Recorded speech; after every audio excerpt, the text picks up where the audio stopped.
And then related to the actual Linda Vista property, Mountain Line we're working on internally with staff and agency partners to look at decision-making around the future of that property. And that would come to the board after June of 2024.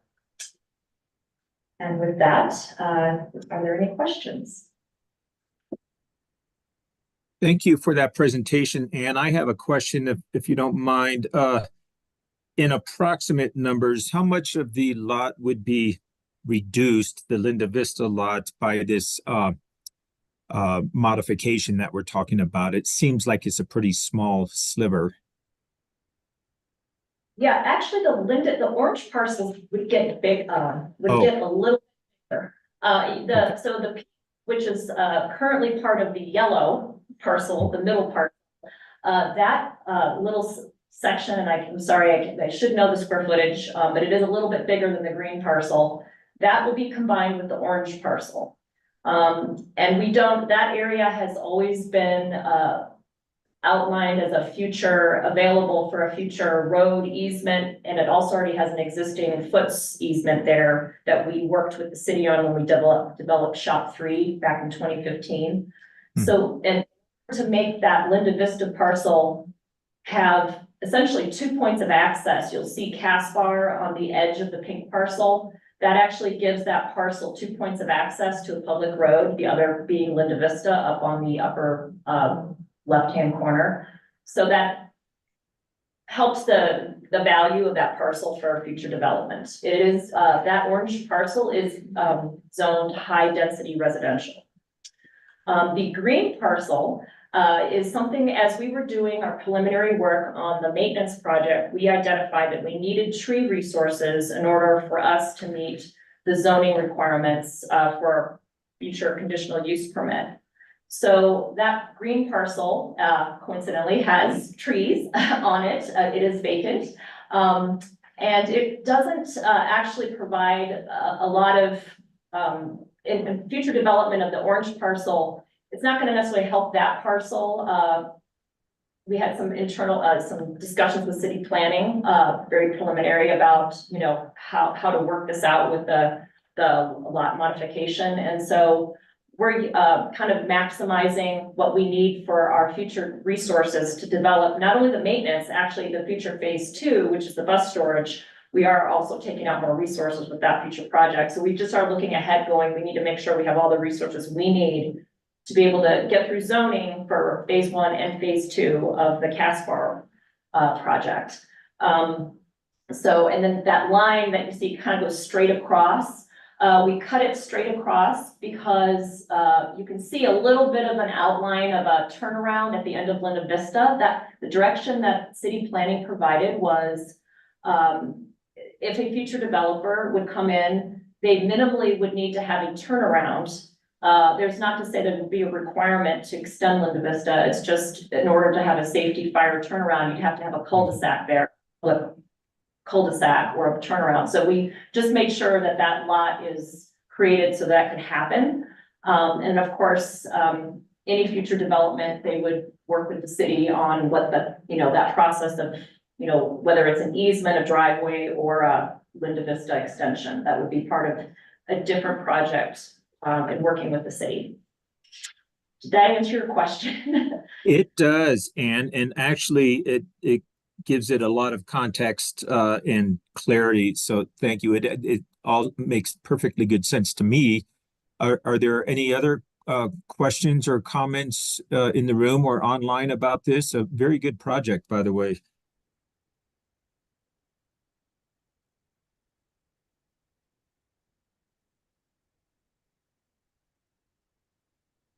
I am not seeing any other questions, Anne, which means you've done a very good job explaining this, and thanks for addressing my question. Much appreciated. Thank you. Yep. Excellent. Okay, moving on. Our next item is the biannual performance report. And I think this one goes to the 5-year anniversary recipient, Busy. Good morning, Busy. Good morning, Mr. Chair, members of the TAC. Thank you. I'm here every 6 months to provide this biannual performance report. And so this should look familiar. I'm going to start with our familiar KPIs and then move into the strategic work plan KPIs. So here we have many years in the past, starting with 2019, and then on the right side, our goals for the future.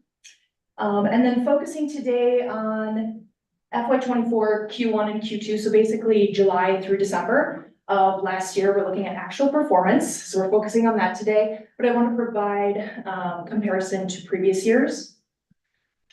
And I want to start out with, so these are goals. So in our FY24 goal, we do have a fixed route ridership goal of over 2 million. This was estimated a year ago. So our projections are really based on the service we provide. And so we anticipate ridership based on that service. So when I made this projection, we were anticipating full service, and that is not the case. So we ended up reducing service in August and again in November. And so you can see that our Q1, Q2 actual for fixed route bus specifically is lower than what it should be, about halfway. We should be seeing about 1 million riders. And ridership is, again, as you can see here, very dependent on the service that we provide. So less service out on the road, less riders that are getting on our buses. So throughout these slides, I'm just gonna highlight a few items. I'm not gonna go through every single thing. Let's go to, actually staying with fixed routes. So we are at 65% of pre-COVID ridership, and we did have an 8% increase over FY23, which is great. And we are seeing still an 8% increase, over that FY23, July through December, sorry. And moving on to demand response, so the light blue boxes. So just to define the services that we do provide first, both paratransit and microtransit provide origin to destination service, and they operate only when trips are requested, similar to a taxi. These services are commingled using the same vehicle and driver, and trips are grouped together as a shared ride for efficiency. However, paratransit service is an eligibility-based program available for people with disabilities who do not have the functional ability to ride fixed route buses, either permanently or under certain conditions. And this service area overlaps mountain line bus routes and is required by the Americans with Disabilities Act. Microtransit, on the other hand, has been in service for only 2.5 years, is open to the public, and it serves the Huntington Industrial Corridor, and it connects to the nearest bus stops and the Mall Connection Center. So very different rider groups and travel patterns between the two modes. So what we're seeing here, overall, we're seeing greater efficiency in the microtransit by having that commingled, which is really great. We did see last year reduced deadhead by 23%, which is really nice. Our paratransit ridership continues to decrease, bucking the nationwide trend. We're trying to understand that. One thing we think is part of the reason for decrease in paratransit is our excellent taxi program, and I'll touch on that in a minute. But so paratransit is a very costly service to us. It's absolutely important to our community. We're not, I wouldn't say, sweating over the decrease in ridership in paratransit. We're still providing very important trips to individuals. And our microtransit is also on the decrease. Let's see, down 33% from July to December of last year. But again, it's a really important service. We're really helping most vulnerable individuals in our community access needed services in that Huntington Industrial Corridor. And we don't put out any bus or operator if trips are not being requested. So, some savings there. Moving on to taxi programs. So taxi program is the orange. We have the city taxi program and the county taxi program. These remain the prime choice for paratransit eligible customers due to individualized service and same-day bookings, which is really great. And the taxi option is provided at a lower cost to Mountain Line than that of paratransit. So we're really excited to see city trips up 36% over FY23. County trips are about the same as last year. And the last program that we provide in our services is the van pool program. This continues to just see ridership increases, van increases, and so we're definitely seeing some efficiencies there. That cost per trip goes down as we have more people riding. And yeah, van pool ridership is 50% growth over FY '23 and 88% higher than pre-COVID. So it was not impacted by COVID and it continues to increase. So any questions on the financial and service performance benchmarks before I move on? Not a question, a comment on my end, Busy. I'm encouraged to see the 8% increase. I know we're not back to pre-COVID ridership, but that's a good trajectory, yes? Yes, absolutely. All right. Great. And then so the next 3 slides are comparing our peer agencies with Mountain Line. So you'll notice that this is all FY '22 data. So this is still, coming out of the throes of COVID. This is the most recent data that we can pull for our peers. Everybody needs to provide data to the National Transit Database, but they scrub it and they vet it and make sure everything is correct before they put it out for public use. So there's always a delay, but this is the most current we have. And you can see that Flagstaff does really well compared to our peers. And so there's some aspirational peers like Normal is a huge town. Tucson, we all know, is a huge city. So it's good to have some aspirational peers out there to compare ourselves with. So let's see, so we have cost per hour, top left, passengers per hour. Flagstaff is right about middle to top, I'd say, leading our peers there. Boardings is a good comparison, but then boardings per capita. So per capita is per population of that area. So per Flagstaff's 2020 census population, we have approximately 19 boardings per person in FY '23. So you can see comparison there, we're leading the pack, which is wonderful. This is all bus comparisons. Here's our paratransit. You can see cost per hour. Again, paratransit is a costly service to provide at over $100 per hour, but it's not absurd among our peers. And you can see some other differences there. Passengers per hour, about in the middle of the pack, maybe even, bottom of the pack. So, maybe a little, our lower ridership, maybe other cities are seeing higher paratransit ridership, which is the nationwide trend. So not surprised there. And then boardings per capita, we're really low. We don't have a lot of paratransit riderships per person in our area. And last comparison is van pool.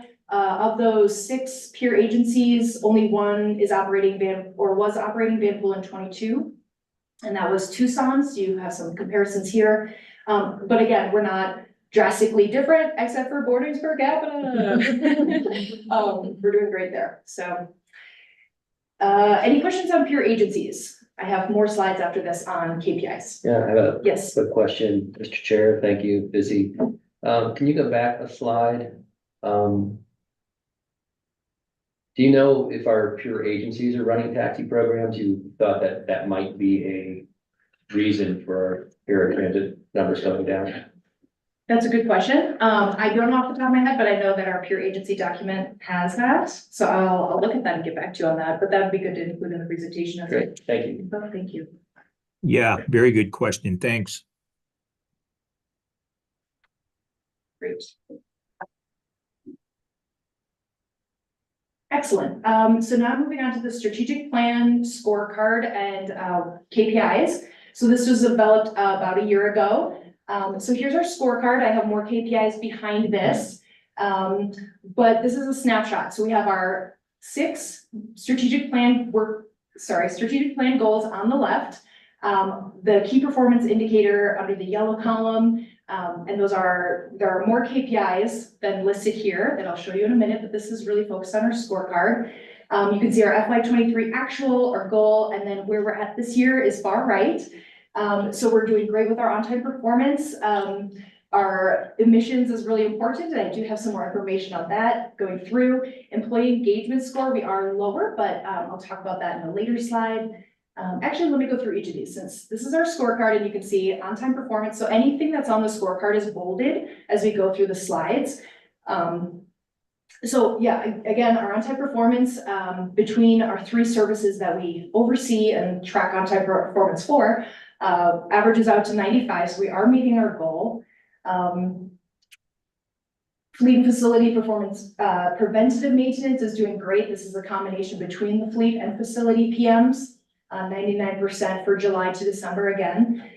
Emissions saved by people riding the bus. So this is based on ridership and vehicle miles traveled by the individual. So if they're not on a bus, how many vehicle miles traveled would they be if they weren't on a bus? So this is the savings, which is great. And then we calculate that into emissions. So take that vehicle miles traveled into emissions calculation. So just under 4,000 tons of greenhouse gases saved by just our bus riders.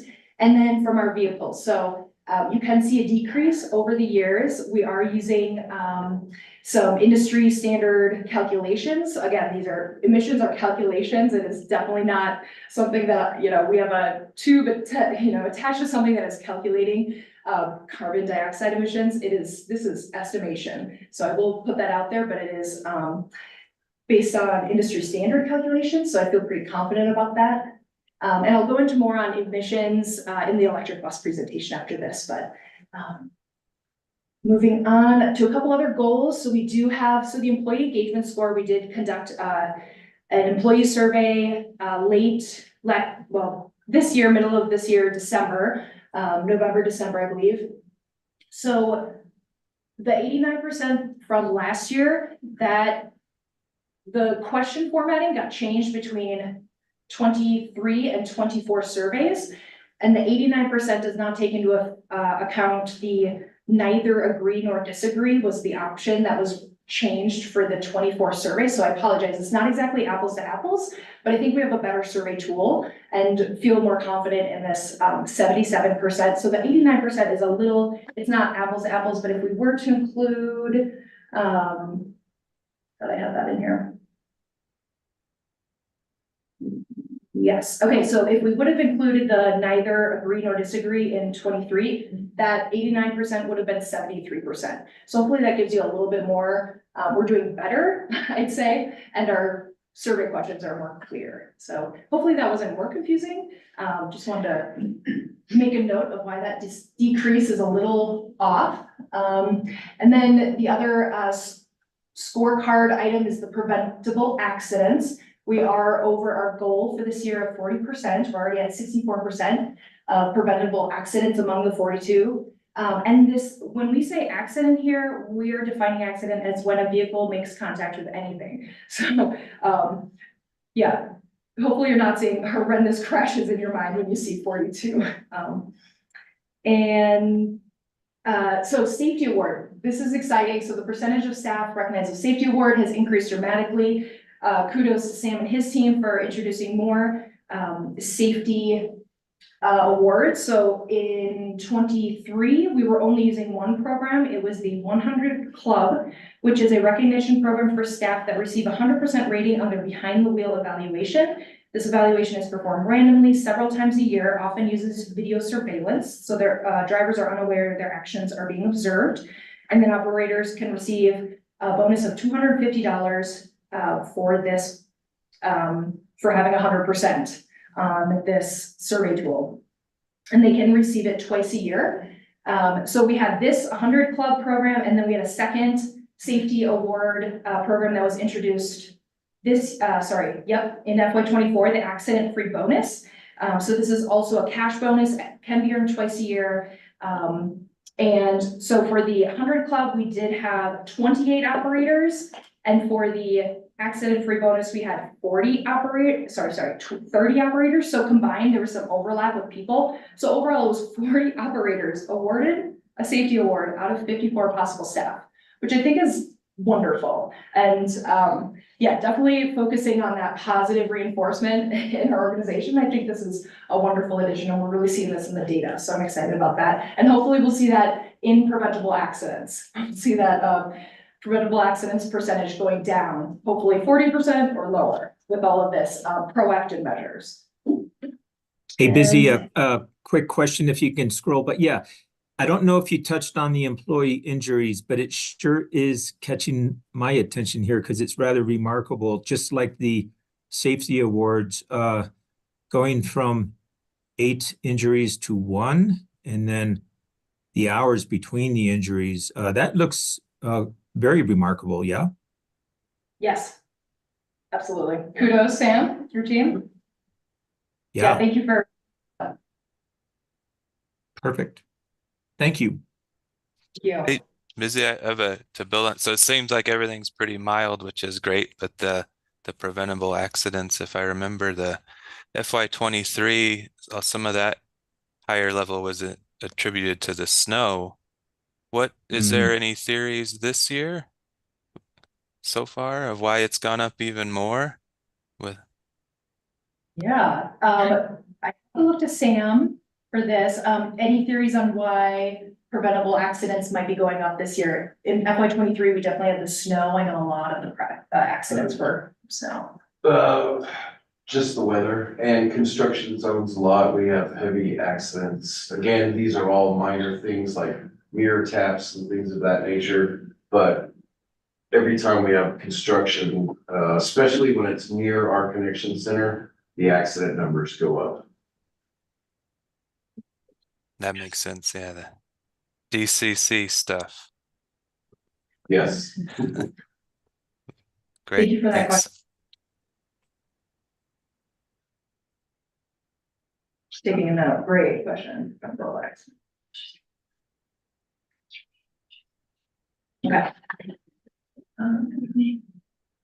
Great, okay, community engagement, these are our last two goals here. So we have, again, the money that bus riders save by not driving a personal vehicle. This is directly related to ridership. And, you know, we're on track for, to meet last year's amount, which is wonderful.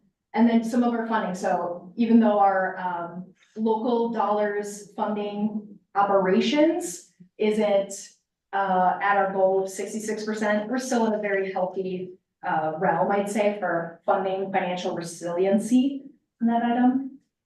And this last slide, so you'll see a bunch of NAs. So this slide is to sum up, staff is still working on a lot of things. Simply by identifying the KPIs is a huge effort. Now making sure that we have all the ways to track it and raising that importance within the organization is so wonderful. So we're really getting a lot of work done in collaboration between divisions, implementing new software tools to be able to track this, understanding how to use the software tools, deciding between software tools. It's been exciting for us, but we do anticipate having more of these NAs being canceled out in the next presentation. And then the pink values, so the blues are very much things that staff are working on. The pink values for the service excellence and the community engagement are stats that need a full year value, like that per capita, boardings per capita. You know, we're not gonna take half of flight staff population. It's a funky number. So taking that in the full year, and then other things like the other three are surveys that, you know, just depend on timing. So some of them are not even, like the flight staff citizen survey, the last item, that's not even Mountain Line conducting that survey. Last conducted in 21, but we still think that these KPIs have value to Mountain Line. So just want to put this there that these are also KPIs that we're tracking, but just don't have anything to report on them at this time. And I believe, yes, that is my last slide. So I take any other questions on the biannual performance report if you'd have them. Great. Thank you, Busy. A very nice report. Any additional questions, comments? Yeah, Dave. To echo, nice report, really impressed with the level of effort you're making, and really commend Mountain Line for looking this hard at its operations and how well it's doing. It's gonna keep you guys on track for a long time. So thank you. Thanks. Yeah, thank you. Other comments, questions? You did such a good job, Busy. We're going to ask you to stay there and go over another report, I think. Yes, thank you, Mr. Chair. Yeah, I apologize. I feel like I'm just throwing graphs at you, and I would love any feedback if there's a better way to, you know, maybe less graphs, more infographics. I'm all ears.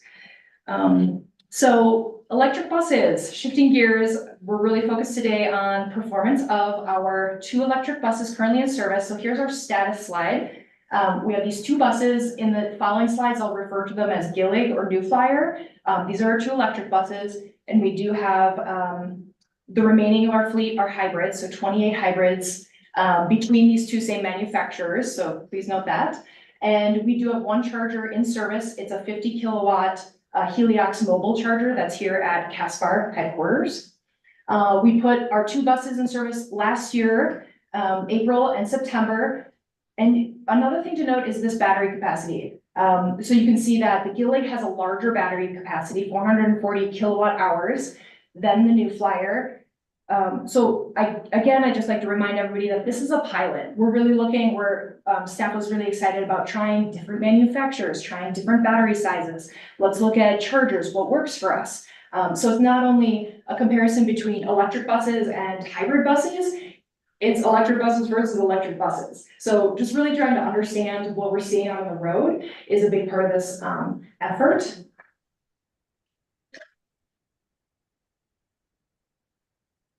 And staff are tracking many KPIs. What you're gonna see here is a subset of them. And these are KPIs that peer agencies and Mountain Line staff recommend for the board presentation. But I am all ears. If you are excited about, you have questions about other things, you wanna see other things, please let us know and we can build that in. And so the plan for staff is to provide the same performance report on electric buses with the biannual performance report. So this will be coming again in 6 months, but I do believe there'll be many more discussions on electric buses outside of performance. So plenty of time to talk about electric buses. So these are the KPIs we're looking at today. I'm gonna jump into it, starting with the first one, efficiency per mile, lower is better. Let me talk you through this graph. So we have the blue lines are the kilowatt hours per mile. Those are our electric buses, the New Flyer and the Gillig. On the right-hand side is the gallons per mile in orange, and the orange line is the average of our 28 fleet of hybrid buses. And so gallons per mile is not apples to apples for kilowatt hours per mile. We recognize this, but we're just trying to use something to give you a comparison. And again, this is an industry standard comparison. I definitely say we regularly try to wrap our heads around electric bus conversations and stats like this. So if there's something better, if this is confusing, please let me know. But just wanted to show what we've been seeing internally. So I only have 4 months of comparative data here, September through December. And yeah, you can see some slight fluctuations over the months. Surprisingly, not a lot of fluctuation, especially as the temperature decreases. I'm sorry, so my next slide is on temperature, but I also want to bring in peer comparisons. So here we have San Joaquin Regional Transit District in Stockton, California, doing better than we are, lower is better. But we are recognized, so we were in the top 3 among our ZEBRA, Zero Emission Bus Resource Alliance group, for efficiency. So San Joaquin was first, we were number 2nd, and Foothills Transit was was 3rd. So that was really great to get recognized among 20 agencies, I believe, in that ZEBRA. So that was great, but here's another comparison. We use Missoula a lot. They have, the cold weather climate, a warm weather climate, but not terribly hot. So they actually have 3 bus manufacturers, and this was their their worst performing bus manufacturer. Apologies, Proterra. But just wanted to put something else in there as a comparison. So, our Gillig bus, that higher kilowatt hour per mile line up there, that light blue, it's kind of similar to the Proterra performance. So kind of interesting to see between manufacturers again and our own buses, and then climates, different areas of the country, what's going on. So really interesting to see. And so we would expect that electric bus performance would change as the temperature decreases. And as we saw on the last slide and this slide, which are basically the same, is that temperature does not seem to change our kilowatt hour per mile efficiency. So the green line is degrees, the average daily temperature in Fahrenheit, steadily going down as it does in the fall, going into December. But our buses kind of just chug along. And what we're seeing in the literature is that it really has to do with temperature. So making sure that our buses are stored inside is a big deal. And then making sure, keeping the battery and the interior of the bus at ideal temperature. All of these efforts reduce the draw on the battery. So we're thinking that's what's going on. We have been running the electric heaters, so that would also draw from the battery of the bus. The diesel heaters have not been used. We do have auxiliary diesel heaters on our electric buses. You know, should we see this kilowatt efficiency decrease so much, that would be a great solution for it. So just kind of interesting to see, you know, to know what's happening on our buses and make some choices based on that information. And please interrupt me if you have questions. I'm just going to go through each slide. Gallons of diesel avoided. I love this. I got this idea from Missoula, and I like it because emissions is a little bit more of like whole lot estimation. Gallons of diesel avoided. You know, it just feels so much more tangible. And so this is an average per bus type. So blue is electric. So that's between our 2 electric buses, and then our orange is hybrid. You'll notice our electric does a great little squiggly there. This is just going based on miles that the buses put on each month. So September and November had less miles than October and December, just coming out in those little gallons of diesel translation there. So, and then I wanted to bring up, so hybrid, you're like, why are there gallons of diesel avoided for a hybrid bus? So because it's hybrid, we compare to regular diesel buses. The miles per gallon for a regular diesel bus is 3.6, and what we're seeing on our hybrids is 4.3 miles per gallon. So there's savings there. So that's great. This is the average per bus, and here we have a total because it's cumulative. So this is every single bus in our fleet, how many gallons of diesel were avoided per month. So wonderful, you know, our electric buses definitely contribute, but our hybrid buses absolutely do as well. So we want to recognize that here.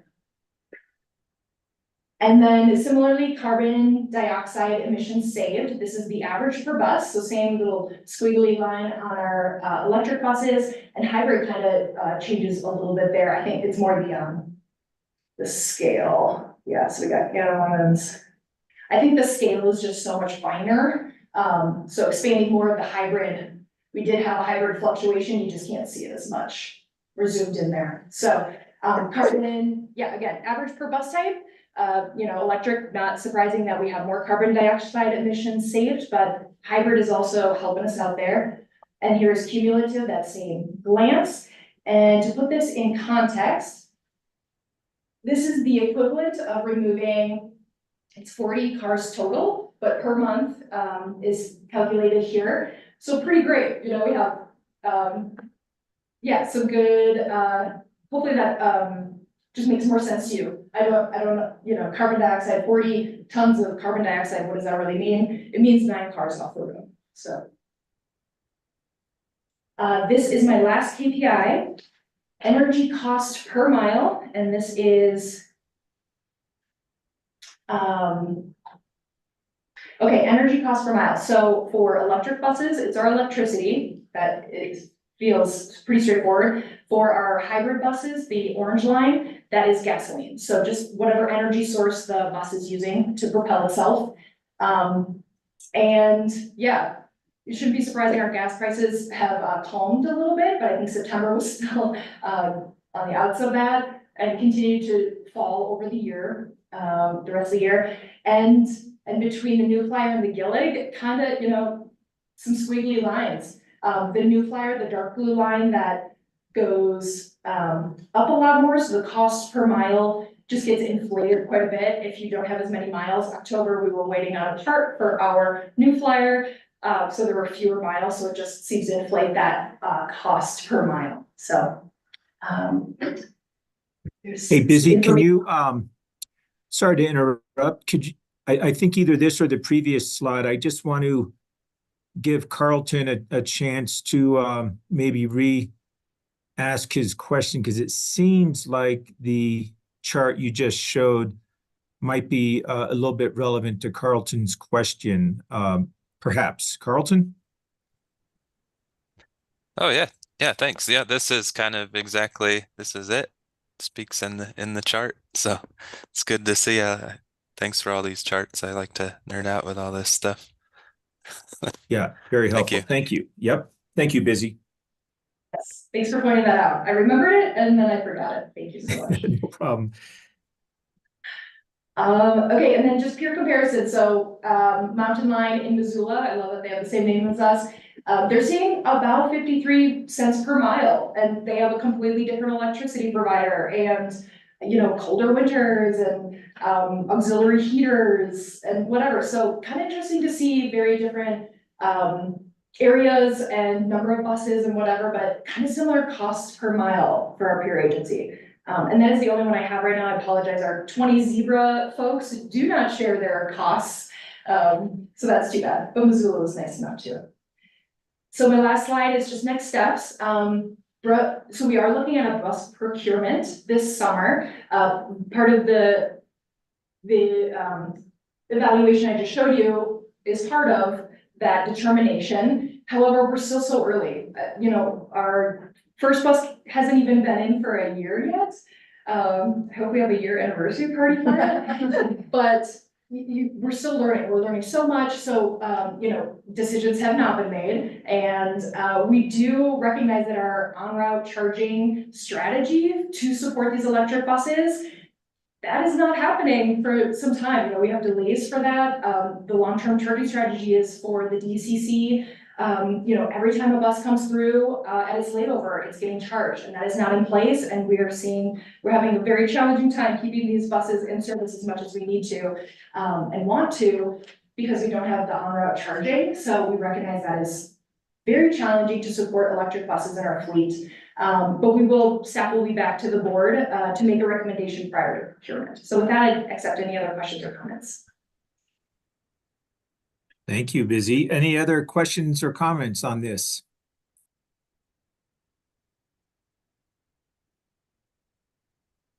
I am not seeing any. I think it was very informational. And we all recognize, Busy, that the data is early and building. So I think, you know, this kind of discussion a year from now will be so much more telling, because you'll have the much more benefit of hindsight there and more data to work with. But even with the data that we're seeing for the past few months, it's encouraging and exciting as well. So thank you.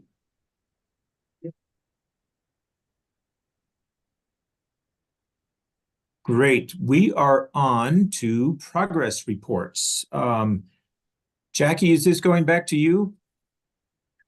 Yes, so the progress reports are provided to the board and TAC as written updates from our staff on things that we think are important for you to know about, but we're not necessarily doing a presentation on them. If there's anything in those progress reports that members of the board or TAC have questions on, we're happy to answer them, but otherwise I would handle our summary of current events. Okay, perfect. I'll move on to that. I'm gonna do a quick, before we get to our anniversaries, I'm gonna do a quick reading of text messages from Heather on where she is and what she's doing. So Heather is currently in Washington, DC. She's there with the CTAA, which is the Community Transportation Association of America, which are other small transit providers. And so she is there talking with elected officials about some federal issues that impact transit. So yesterday she spent the day with our lobbyist, meeting with mostly with the Arizona delegation, also with some professional staff up on the Hill. But she had the opportunity yesterday to meet with Senators Kelly and Sinema, and then also Representative Eli Crane to talk about transportation here in Flagstaff. She said she had some great meetings with all of our representatives, so that was great. Obviously, it was a little bit of an interesting timing, being that the day before Senator Sinema had announced that she would not be running for re-election. So there was some interesting timing on that one. You'll have to ask her for stories when she gets back. The other big exciting thing that happened yesterday while she was there, which was a fun time to be in DC, the Transportation, Housing, and Urban Development and Related Agencies Appropriations Act passed. And this bill ensures that funding Flagstaff uses for transit programs are authorized and appropriated. And the bill is reflective of funding levels as authorized in the bipartisan infrastructure law. So that's great news. There was a lot of talk about some, lowering of a lot of things that would have impacted the funding that we received, but it was a mostly flat passage of that. So it will hopefully not have any impact on us. So that is exciting. A couple of other just staffing updates. We have a new team member in the room today. Lorena Reyes is our new associate transit planner right over here. I never know where the owl goes. You may need to wave and it'll go over to you. I'm not sure. She came to us from, sorry, Greg, she came to us from the city. Most recently serving in the Parks and Recreation, the pros department there at the city of Flagstaff. And we're very excited to have her here on our team and in our planning department. She's been here for about 3 weeks now, so still getting settled. We currently have 6 operators in training, which is great news. 2 are returning mountain line operators, so we love that. We love when we can bring people back. That makes us very happy when people see the lights after they've left. We have 2 who already have CDLs and then 2 who are new to CDLs. This is all really important. As Busy was sharing in our ridership report, our ridership is obviously reflective of us not having full service on the road right now. And so the more operators we can get trained, the sooner we can return to full service. So we're excited about that. Last month, we did mention that Jim Wagner has retired, and we, as promised, will have a party that is I'm not sure how you have a party that's fitting of Jim Wagner, but we'll do our best. So we are going to do an internal party here for our staff team, but we'll also have an external celebration for him with our partners, our board and TAC and other community partners. That is going to be on Thursday, April 18th. So save the date for that, and we will have information coming out soon. And then another date to save is May 22nd. We will be having a event to celebrate the grand opening of our commercial driver's license CDL course on the NAU campus. It will actually be opening for us, I believe. We will be using it prior to that, but turns out the fingers crossed, Anne has her fingers crossed over here. We'll hopefully be using it prior to that. But with NAU commencement in that general timeframe, we have to wait until after that to have our celebration event, and less chance of snow and rescheduling. So that will be on May 22nd, and more information coming on that one. And I think those were the updates from Heather. And then I have some other anniversaries here to go through really quickly for you to recognize some of our wonderful employees. So Dave Doss joined our team as an operations supervisor and moved into the operations manager role about 8 months ago. Dave works hard to support our team and implement procedures to address concerns heard to improve consistency, remove opportunity for conflicts with riders, and introduce programs like mentorship to improve the new employee experience. Congratulations to Dave on his 3rd anniversary. We also then have Herman Ramirez. Herman is celebrating 9 years as a transit operator. He's a dependable part of our team, and our passengers appreciate his help. Herman is willing to go above and beyond to help riders, to keep our work areas clean, and always be sure Mountain Line puts its best foot forward. And then we have Ruben De La Luz. Ruben has reached, I have conflicting information. My notes say 4 years and that says 3 years, somewhere between 3 and 4 years as a mountain line operator. Ruben can be counted on to volunteer for extra shifts and is an important part of our ability to deliver service in this community. And we're glad he's with our team. And then lastly, we have Matt Kimmons. He is also celebrating 3 years as a transit operator. Matt, like other operators mentioned today, is reliable and always willing to pitch in to assist in delivery of excellent transit service. Matt can also be counted on to share ideas and feedback on how Mountain Line can continue to make improvements as an employer and as a transit provider. And then I will begrudgingly turn it over to Sam to talk about me. 1 second there, Jackie.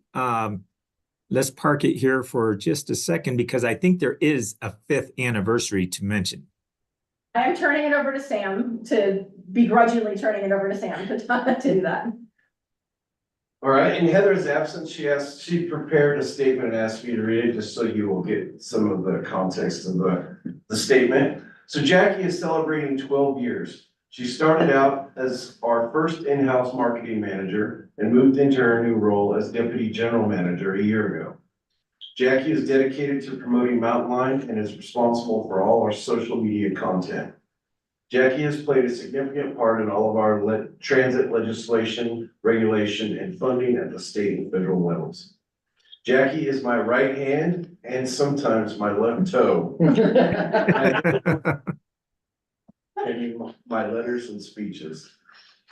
Congratulations, Jackie. Mountain Line is fortunate to have you in our leadership team, and I know there are great things ahead for you. Yay.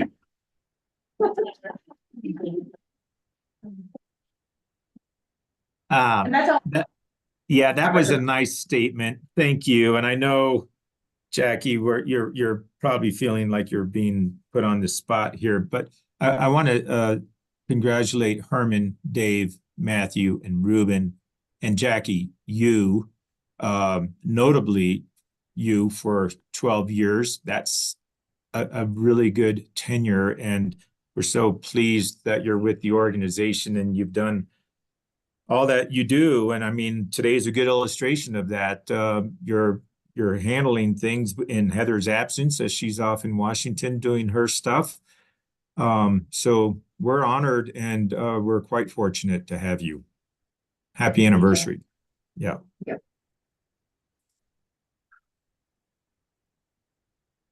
to the next slide, Rhonda. Yes. And here's some agenda items potentially. So.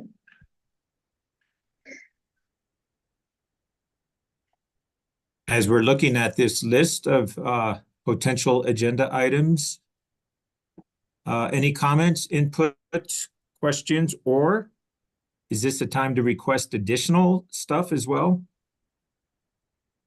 Yes, if there's other agenda items, members of the TAC would like us to consider for next month or the future, this is certainly the time to speak about them. Great, thank you.